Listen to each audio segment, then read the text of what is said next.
Good day, students. I will be doing the Write Bright exercise, which is task number 15, and I will be doing the introduction of the close corporation using this exercise. And it says task number 15, close corporation. Ignore the previous task, and I have just scratched that. So it says first, what is close cooperation, because it is important for us to understand what we are talking about when we're introducing the topic.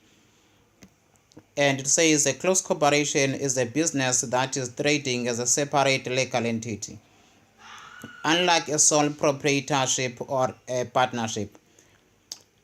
Trading as a legal entity means that the CC itself will enter into contracts and can be kept liable for liabilities or can own assets. It also brings separation between the owners and the business.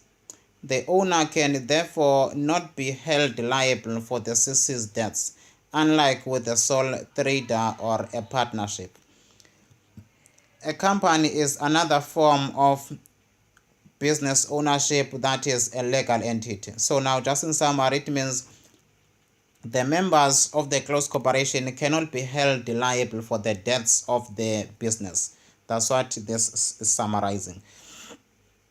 Then it says in the second paragraph, the owners of the close corporation are called the members. So now you are called a member in the close corporation if you are the owner. And you can become a member of the close corporation if you contribute capital to the CC, which is called a member's contribution. So now it means when you contribute cash or any form of asset in the close corporation that is recorded under member's contribution or recognized as the member's contribution. A close corporation have between 1 to 10 members who must be a natural person. That means it's only from 1 to 10 members can form a close corporation. And they say who must be a natural person. That means if you are a juristic person, which means if you are an entity or a business, you cannot be a member of a close corporation. Only natural people are allowed to be the members of the close corporation, or natural persons. And B, the registration of the new close corporation has discontinued after the new Companies Act of the year 2008 was promulgated. That means now, as from now, no one can open a new close corporation because of this new Companies Act. However, one can therefore not start a new close corporation anymore, but the existing close corporation may continue to operate, although no one is allowed to open a new close corporation, but those that are in existence can continue operating until further notice. Close corporations are very similar to companies, except for a company's number of shareholders are not limited. So now they just do a comparison there to say these are similar. The next one, now in the table, we are being introduced to the new ledger accounts, because almost for every topic in accounting, there will always or mostly be a new account. So now the new accounts that we have to be familiar with in the close corporation will be members contribution. And it says this is similar to the capital account of a sole trader. All contributions made by the members will be recorded in this account. So now all the members' contribution will be recorded under members' contribution.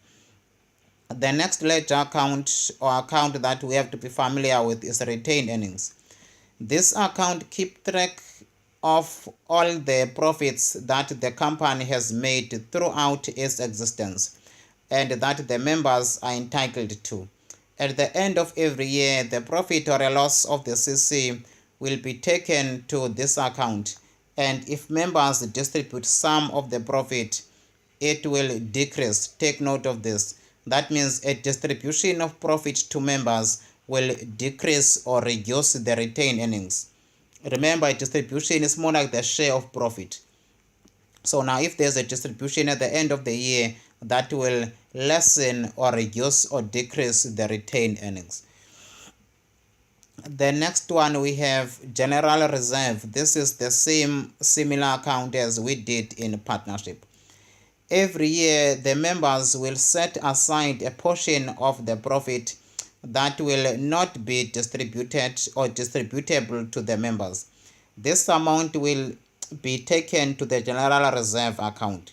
The profit in the general reserve will serve as savings account for the close corporation in order for them to have funds available for necessaries in the next year.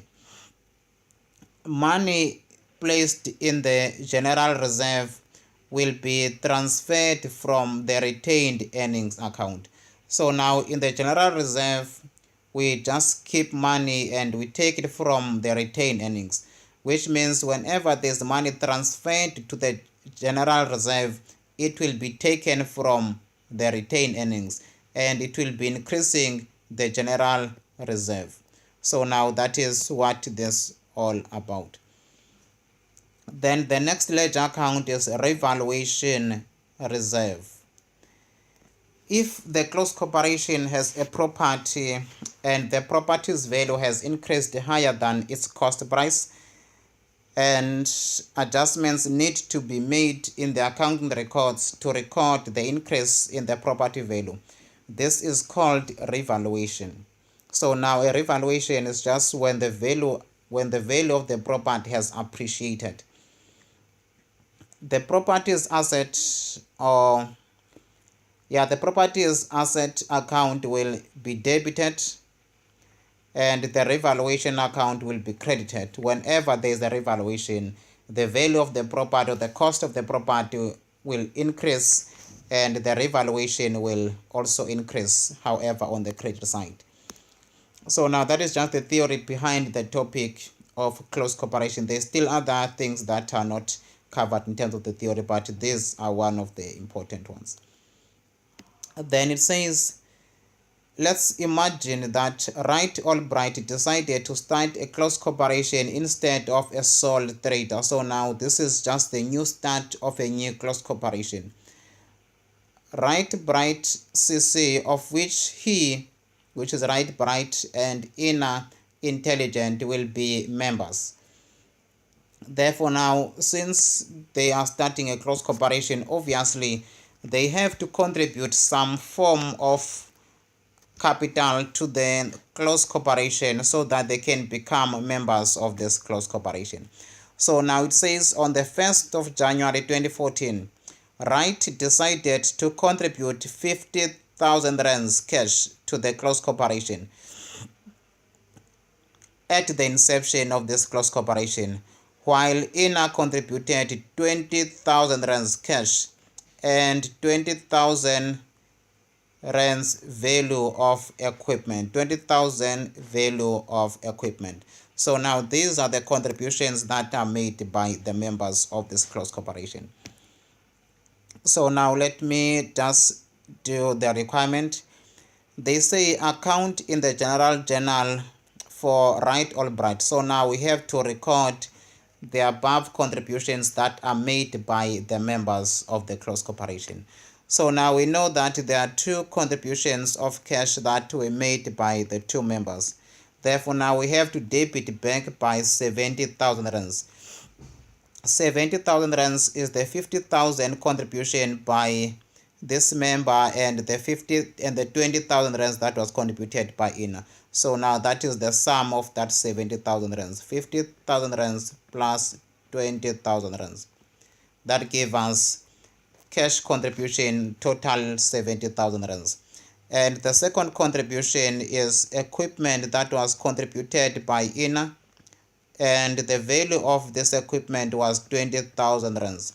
Then after we credit members' contribution, because all the contributions that are made by the members are recorded in this account. Then this will be members' contribution by the total amount of 90,000 rands. So now we have captured that. And very importantly, to understand in a close corporation, as I'm about to start with a loan from members. In a close corporation, members are allowed to borrow money from the closed corporation, and members of the closed corporation are also allowed to give money to the closed corporation. So now the next part is to deal with the transactions regarding the loan from members. And one thing or another thing that we have to take into account, a loan from a member will be a liability, because a closed corporation borrows money from the member. Then obviously any money that is borrowed by the business from somebody else, which in this case is a member, it has to be recognized as a liability, because the closed corporation will have to pay back the liability or the loan that was from a member. So now we are being introduced on the topic of loan from a member. And now it says on the 1st of February 2014, the CC needed more cash to buy new vehicle, but neither the members was willing to make any additional capital contribution.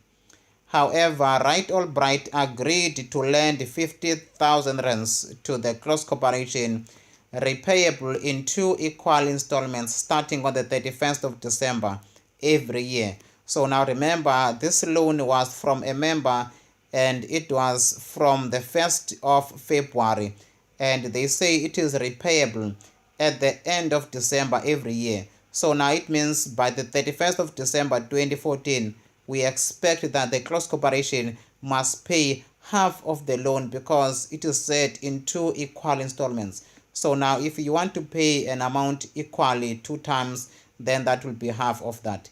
So now it means the repayment will be 50,000 rands divided by 2. That means the closed corporation by the end of the year supposed to pay 25,000 rands based on the agreement of this transaction.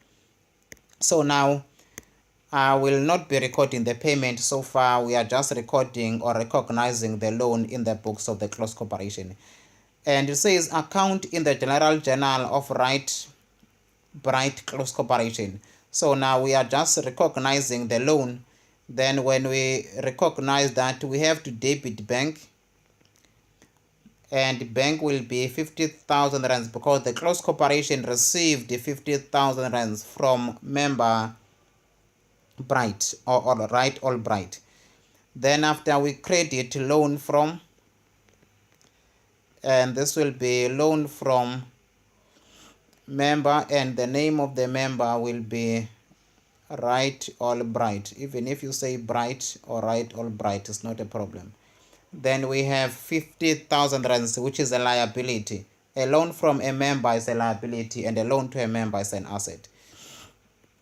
Then now the next or the second part regarding the loan is a loan to a member. As I mentioned that in the case of the closed corporation, members are also allowed to borrow money from the closed corporation. Therefore, now we have this scenario where they say on the 30th of June 2014, Ina urgently needed some money to do renovation to her house. She then decided to borrow 20,000 rands from the closed corporation. This loan will be repayable within 1 year. That means, remember, within 1 year, it's just 1 year period, but we don't know the date specifically. And it says account in the General Journal of Wright Albright. So now we are recognizing this loan. Remember, a loan to a member is an asset, because the closed corporation gives a loan to a member. Then the member will have to pay back the loan to the closed corporation. So now any money that will be paid back to the closed corporation is an asset, which in this case a loan to is an asset, and we know that assets increase on the debit side. Therefore, now we say loan to member, and the name of the member is Ina, and that will be 20,000 rands. Because the closed corporation gave money to the member, therefore now the bank account of the closed corporation will have to decrease by 20,000 rands, indicating decrease in the bank. So now we have recognized the loans. Therefore, now the next part with regard to loans is to record the notes to the financial statements regarding the loans that we have talked about or recorded about. Therefore, now it says in the notes to the financial statements of the closed corporation, ignore that. In the notes to the financial statements of the closed corporation, a note on a loan to a member and a note on a loan from a member will be included to indicate any advance or repayments. So now that means in a note we have to show if was there any loan that was given during the year. Loan advance is the loan that was given during the year, and loan repayment is obviously the repayment of the loan during the year. These notes are a reconciliation of the opening balance of the loan account to the closing balance at the end of the year. So now the purpose of these notes is to reconcile the opening balance to the closing balance. And it says where there is a hand, prepare the note, which is a loan from a member and a loan to a member in the financial statements as at 31st of December 2014 for the loan to and a loan from members as described above. So now we have to do the notes regarding a loan from a member and a loan to a member as described above. You can assume that the closed corporation repaid the amount due on the 31st of December 2014. Remember that on a loan that was from a member, there was an agreement that the closed corporation will have to pay this in 2 equal installments. The closed corporation agreed that they will pay this in 2 equal installments starting on the 31st of December each and every year. That was the agreement, that they will pay that in 2 equal installments at the end of every December. So now if that is the case, it indicates that 25,000 rands was paid by the end of December because the loan was taken on the 1st of February 2014. So now if it was taken on that date, it therefore means that a payment must take place by the end of December. So now they are telling us here that when we do the loan, we must take into account the agreement that the closed corporation repaid the amount that was due on the 31st of December 2014, which is that 25,000 rands. Because if the payment will be in 2 equal installments, we just divide by 2. Please, I hope you understand that. So now remember, the loan was not there on the 1st of January because the loan was given on the 1st of February. The loan was given on the 1st of February. Here's the date. So now there's no opening balance for this loan because the closed corporation just started this year. Loan advance is the loan that was given during the year, and the loan that was given during the year to this member was 50,000 rands that was given by the member, and there was a repayment of 25,000 rands that the closed corporation as paid by the end of the year. As it is said that you can assume that the CC repaid the amount due to right by the end of December, and the amount that was due was 25,000 rands. So now we record that under repayment, 25,000 rands as a repayment. So now the balance of this loan at the end of the year will be 25,000 rands. So now this is how the loan is structured. It's an opening balance, loan advance, a repayment, and the closing balance. And there is only one thing that is missing here, which is not here, but most of the previous question paper that I've done, all the previous major exams that I've done, that is there. The distribution that must be credited against the loan accounts, but I'll explain that before the end of this exercise. Then the next one is a note on a loan to a member, and a note on a loan to a member is an opening balance. So now there will not be opening balance because the loan that was given to member INA was given on the 30th of June 2014, and we are doing the loan at the end of December. So now that is without an opening balance, and the loan advance is 20,000 rands. The repayment, there is no repayment by the end of December because we are doing the loan at the end of December 2014. So now the loan advance becomes the closing balance. Then now the next part is where there is a smiley face, and the smiley face says loan to and from members are just normal assets, which is a loan to is a normal asset, and a liability, which is a loan from, is just a normal liability in the close corporation. These loans have no effect on the members' interest and are not equity related. Interest on these loans will be included in interest paid.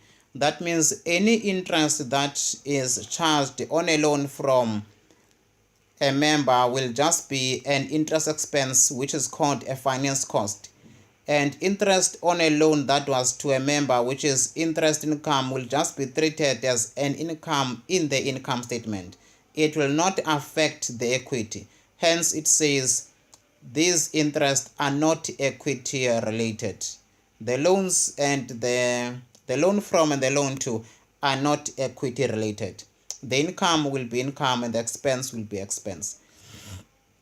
The next part, which is, or the next note, which is also a very important note when it comes to the chapter of close corporation, is transaction with members.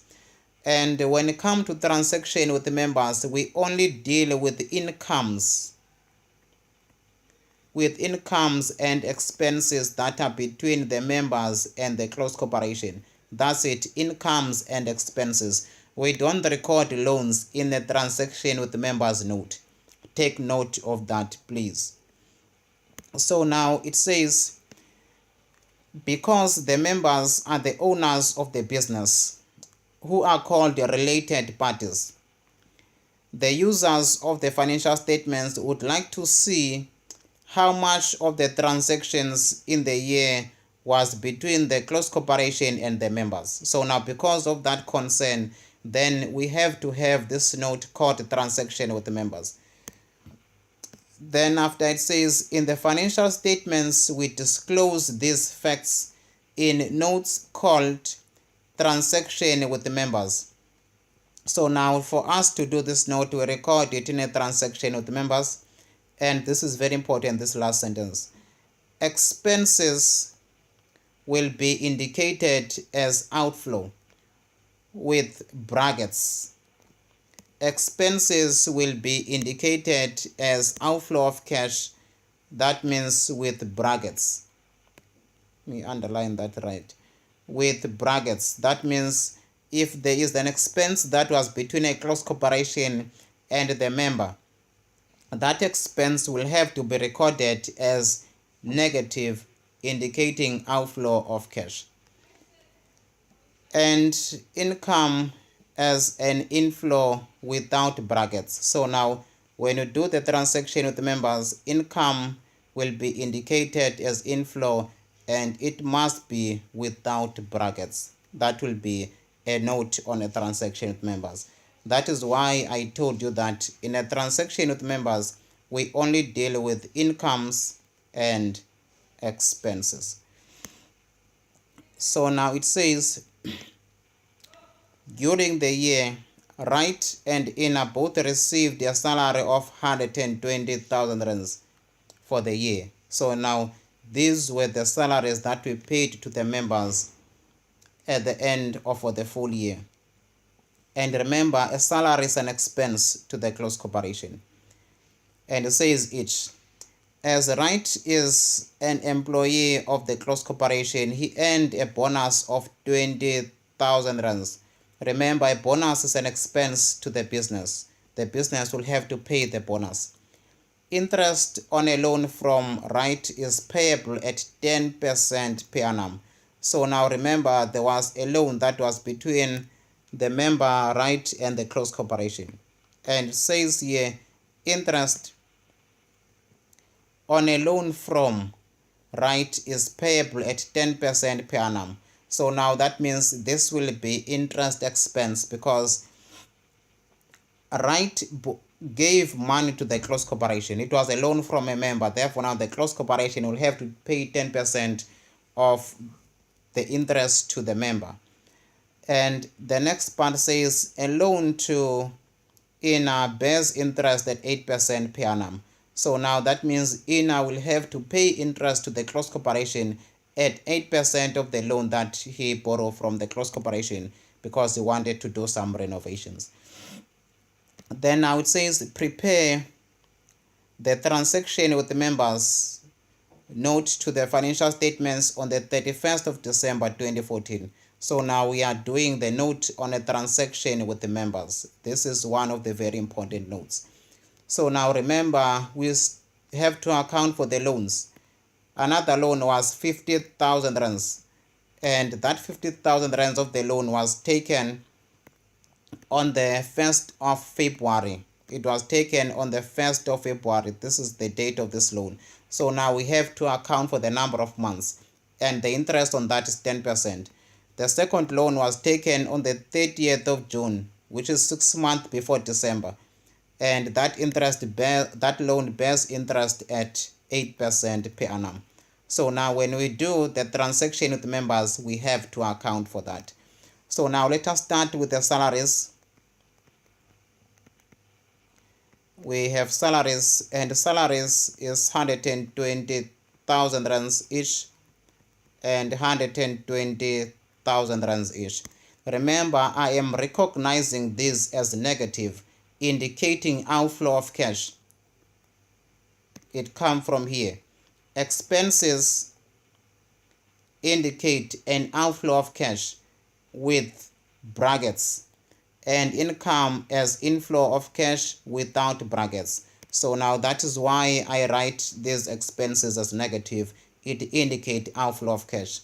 There was another expense that was a bonus, and the bonus was due to Wright. It was said that Wright is an employee of the close corporation and earns a bonus of 20,000 rands.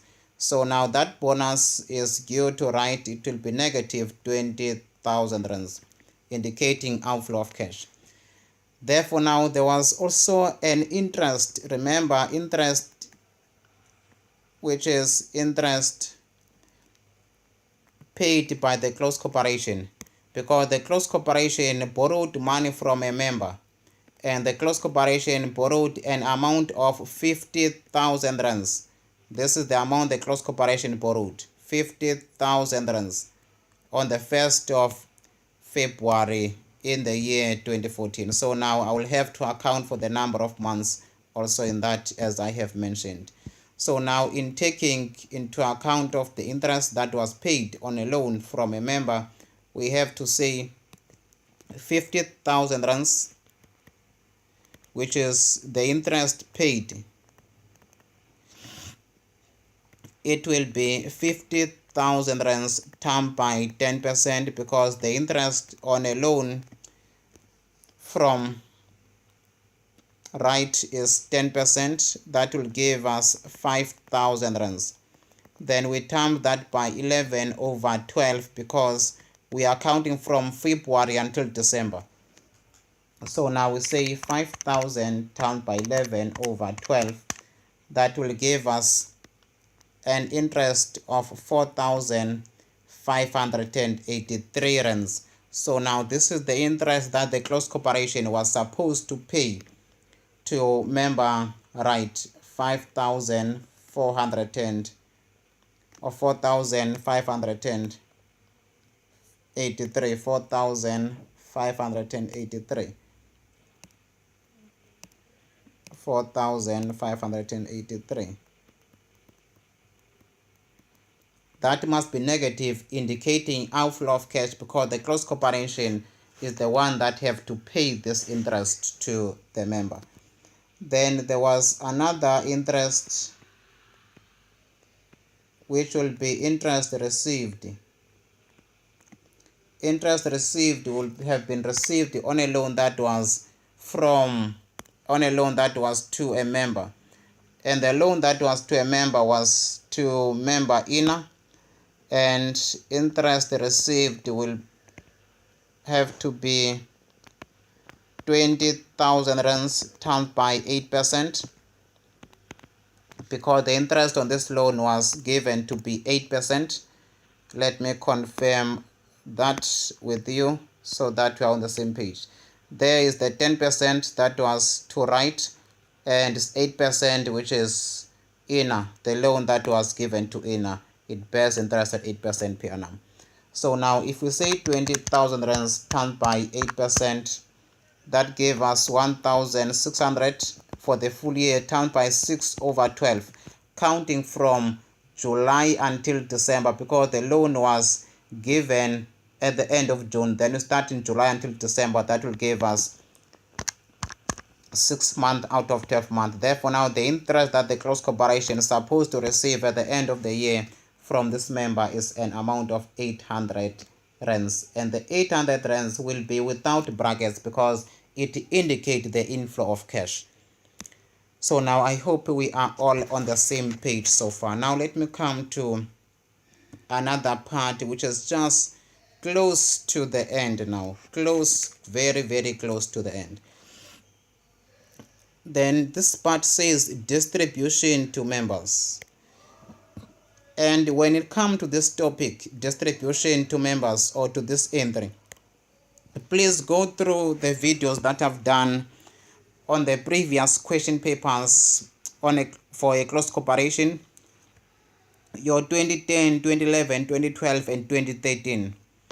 All those videos, they explain how to account for the distribution when it is credited against the loan accounts. However, I'll still explain this here, and it's there to all those videos, and I did record that entry for you. Please go through that. It's also very important in the topic of close corporation.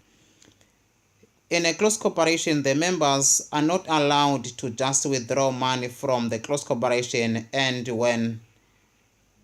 and when needed. As when needed as in a sole trader. So now a close corporation is different from a partnership, because in a partnership, members or partners can just withdraw money as much as they want, but in a close corporation, members cannot do as they please in terms of the withdrawal. So now that's what the sentence says. At the end of every year, all the members of the close corporation will consider whether or not there is enough profit and reserves in the CC in order to distribute some money to the members. So now at the end of the year, they check if is there enough profit. If there is enough profit and reserve, then they can say a certain portion must be distributed to them.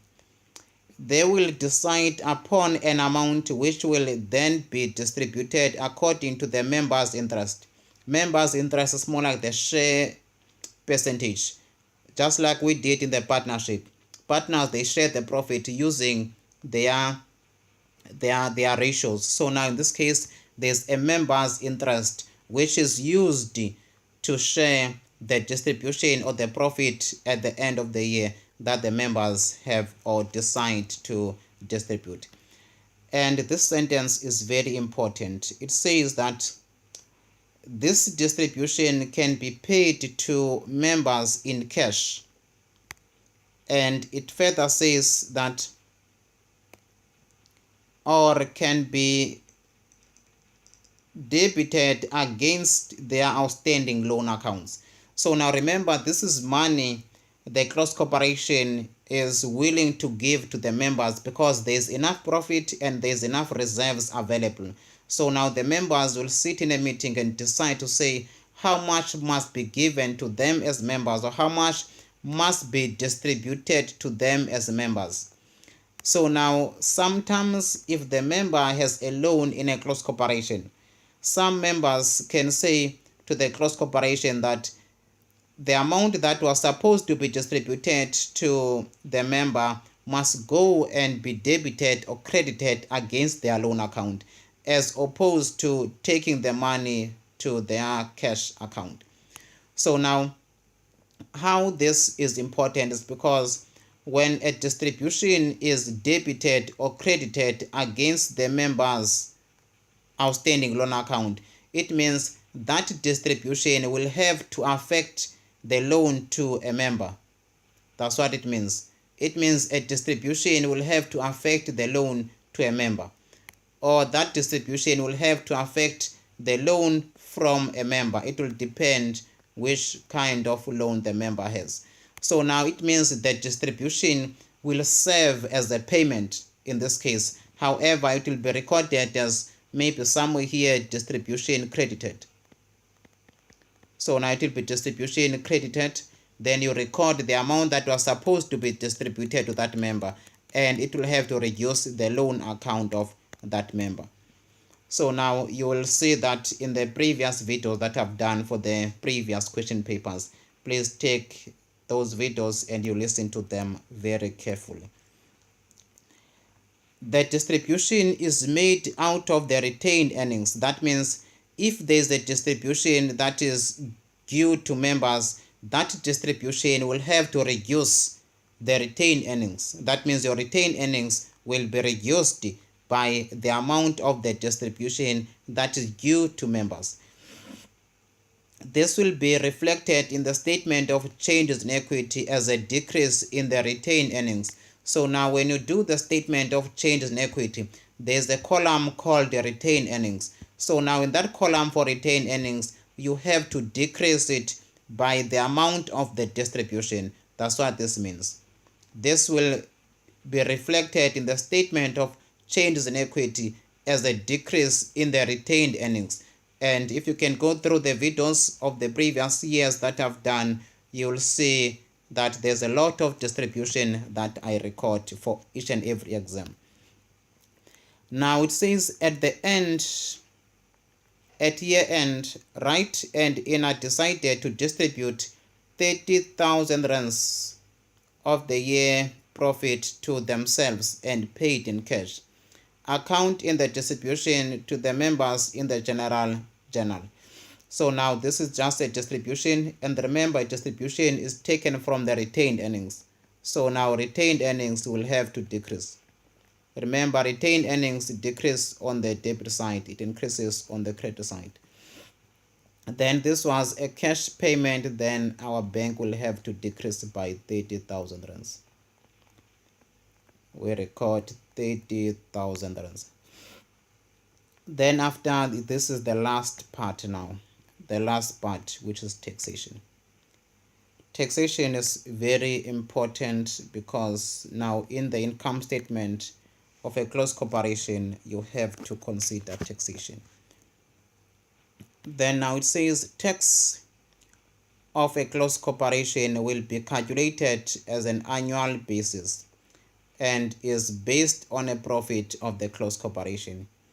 Even though the tax can be calculated after the financial statements were prepared, SARS requires all the taxpayers to keep provisional tax payment every 6 months.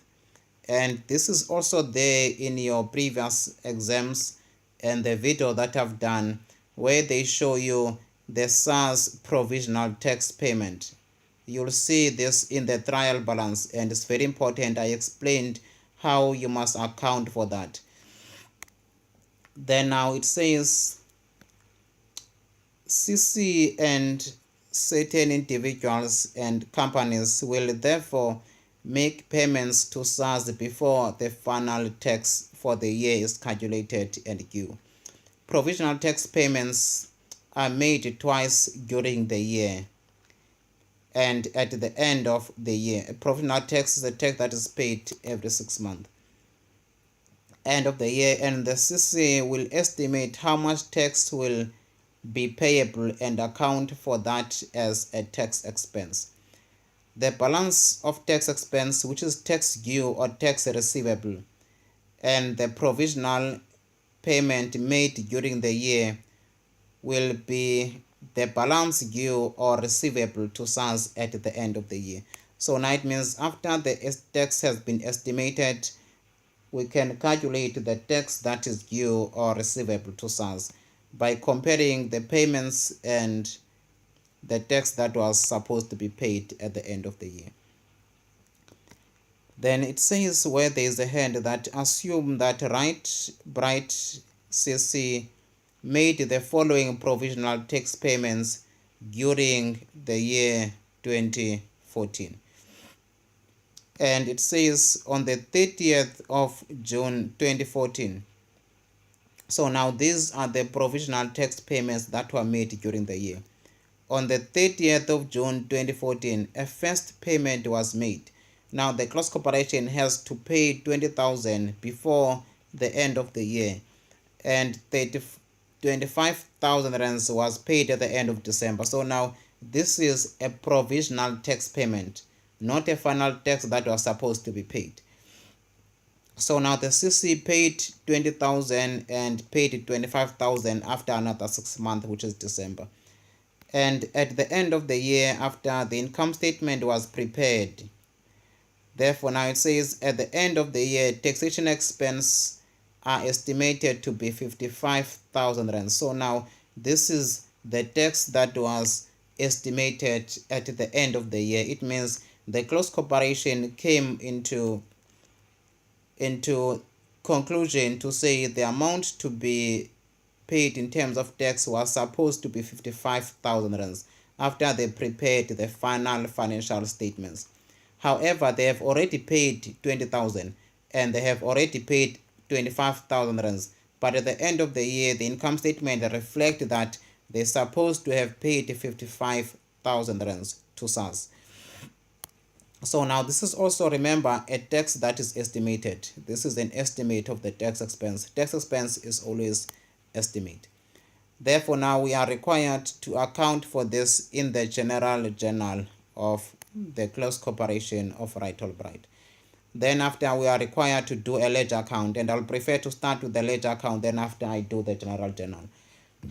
So now we are recording the provisional tax payment and the tax expense in the ledger account. Then after, we do the general journal as I prefer to do so. This is the ledger account. SARS current tax payable or receivable. On the credit side, this account goes up. On the debit side, this account goes down. Then on this side, we always record taxation. And we record the taxation expense that was calculated at the end of the year, which is the 55,000 rands.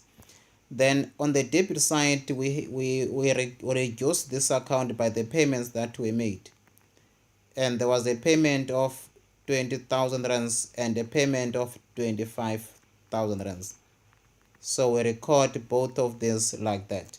So now we have recorded the payments reducing what was due to SARS, and we have recorded on the credit side what was due to SARS.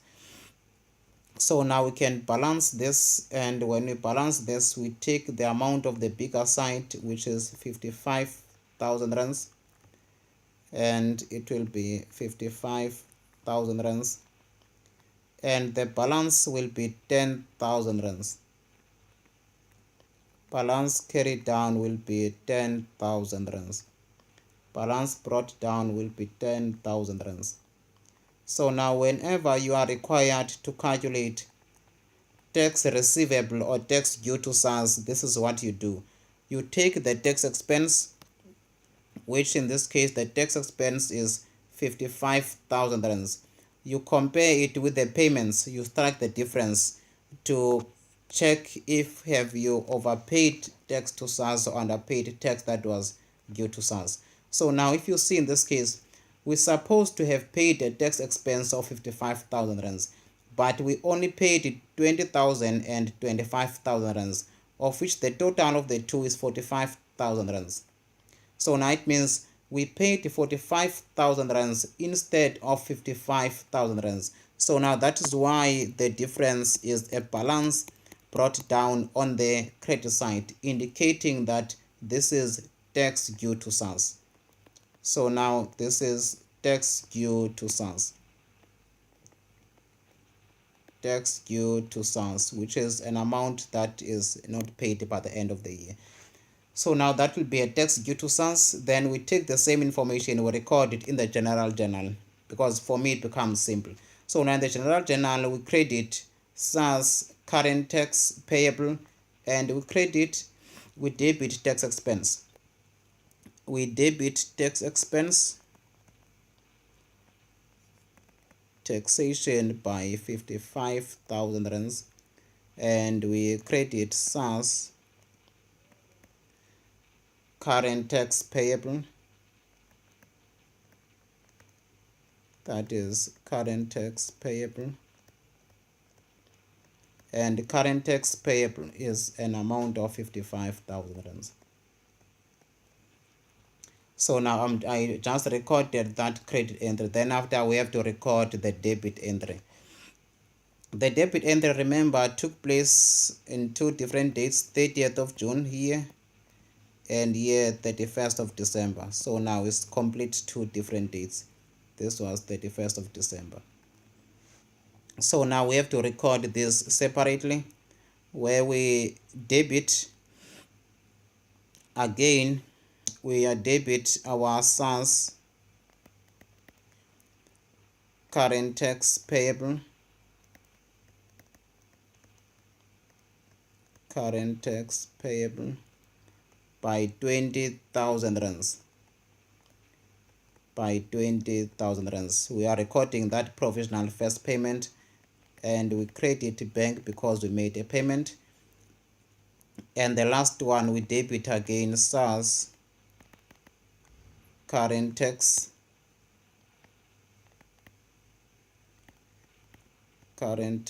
payable by 25,000 rands and 25,000 rands, and we credit bank. So now this is how you record the provisional tax payment in the general journal and in the ledger account. With that being said, guys, thank you.